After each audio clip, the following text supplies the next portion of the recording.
সন্তান দান করেছিলেন আর তারপরে সেই সন্তানকে আবার কেমন করে আল্লাহর কাছে তুলে নিয়েছিলেন, ডেকে নিয়েছিলেন। আর সেই মায়ের অবস্থা কেমন হয়েছিল কবি সম্পর্কে অনেক সুন্দর ছন্দে সুন্দর কথায় পরিবেশন লিখেছেন। আমি পরিবেশন করে শোনাচ্ছি সুরের মাধ্যমে, ছন্দের মাধ্যমে। কবি লিখেছে, বলছে দেখুন। মানে যেই ব্যথা জ্বালা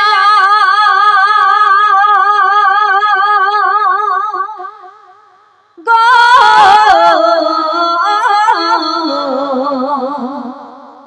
মানে যেই ব্যথা জ্বালা করে না কেন ছেলের ব্যথায় কাঁদে জনম দুঃখী মা, ছেলের ব্যথায় কাঁদে জনম দুঃখী মা। সুরে সুরে আমি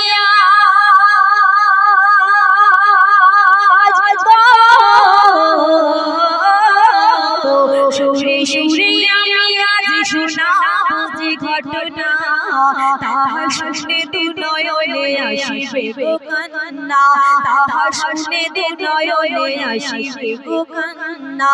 মানে যেই ব্যথা জ্বালা পরোয়া করে না, ছেলের ব্যথায় কাঁদে জনম দুঃখী মা, ছেলের ব্যথায় কাঁদে জনম দুঃখী মা। তারপরে বলছে কবি, স্বামী বিবি সংসারে ছিল গো পেরেশান, কেন 10 বছর কেটে গেল হলো না সন্তান, 10 বছর কেটে গেল হলো না সন্তান। বহুদিন পরে খোদা ঘরে দিল একই রতন, খেজুরের গুড় বেচে করে জীবন যাপন, খেজুরের গুড় বেচে করে জীবন যাপন। সংসারে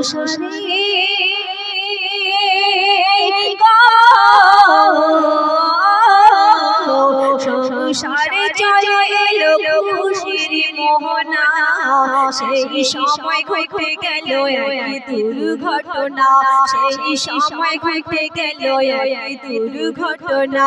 মানে যেই ব্যথা জ্বালা পরোয়া করে না, ছেলের ব্যথায় কাঁদে জনম দুঃখী মা, ছেলের ব্যথায় কাঁদে জনম দুঃখী মা। তারপরে যখন সেই স্বামী তাদের অনেক বছর পর, দীর্ঘ 10 বছর পর আল্লাহ পাক যখন তাদের ঘরে একটা সন্তান দান করেছে, তারা বহু খুশি। সংসারে তারা খেজুরের গুড় বেচে তারা সংসারে জীবন যাপন চালায়, তারা সংসার চালায়। আর তারপরে তাদের সংসারে খুশির মোহনা, খুশির বন্যা বয়েছে, তাদের অনেক আনন্দ, অনেক আনন্দে আনন্দিত। কিন্তু তারপরে কি ঘটছে, সন্তানকে আল্লাহ পাক কেমন করে ডেকে নিচ্ছেন, কেমন করে তুলে নিচ্ছেন, না তারপরে তাদের অবস্থা কেমন হচ্ছে সেই করুণাময়ী ঘটনা কবি ছন্দের মাধ্যমে তুলে ধরেছেন, পরিবেশন করছে। বলছে দেখুন, একদিনের আশিয়ে বিবি জান দেয় চুলাতে, স্বামী কিছু গুড় নিয়ে বাজারে যায় বেচতে, স্বামী কিছু গুড় নিয়ে বাজারে যায় বেচতে। তখন হঠাৎ কোনো কাজে বিবি উঠে যায় ঘরে, খেলতে খেলতে ছেলে গরম রসে যায় পড়ে, খেলতে খেলতে ছেলে গরম রসে যায় পড়ে।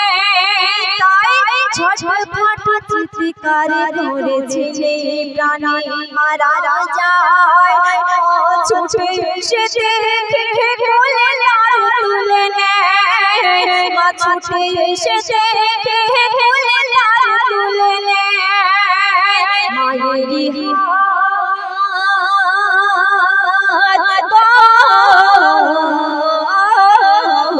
মায়েরই পুড়ে যায়, মা পরোয়া করে না, মায়েরই হাতে পুড়ে যায়, মা পরোয়া করে না। মরা ছেলে বুকে ধরে করে শুধু কান্না, মরা ছেলে বুকে ধরে করে শুধু কান্না। মানে যেই ব্যথা জ্বালা পরোয়া করে না, ছেলের ব্যথায় কাঁদে জনম দুঃখী মা, ছেলের ব্যথায় কাঁদে জনম দুঃখী মা। কবি শেষ কথায় তাদের উদ্দেশ্যে বলছে, দুনিয়াতে এমন নজির কিন্তু দেখা যায়, বহু নজির দেখা যায় এমন।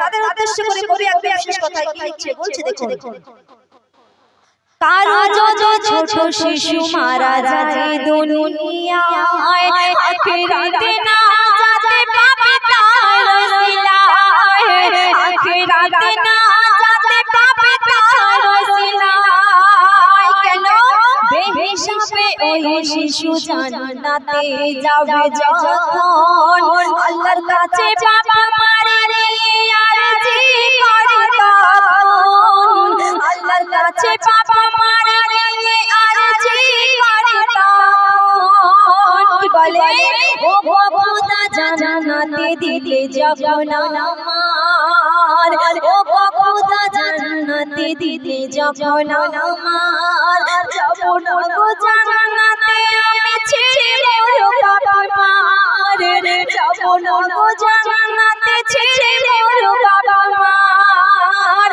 কবির বলে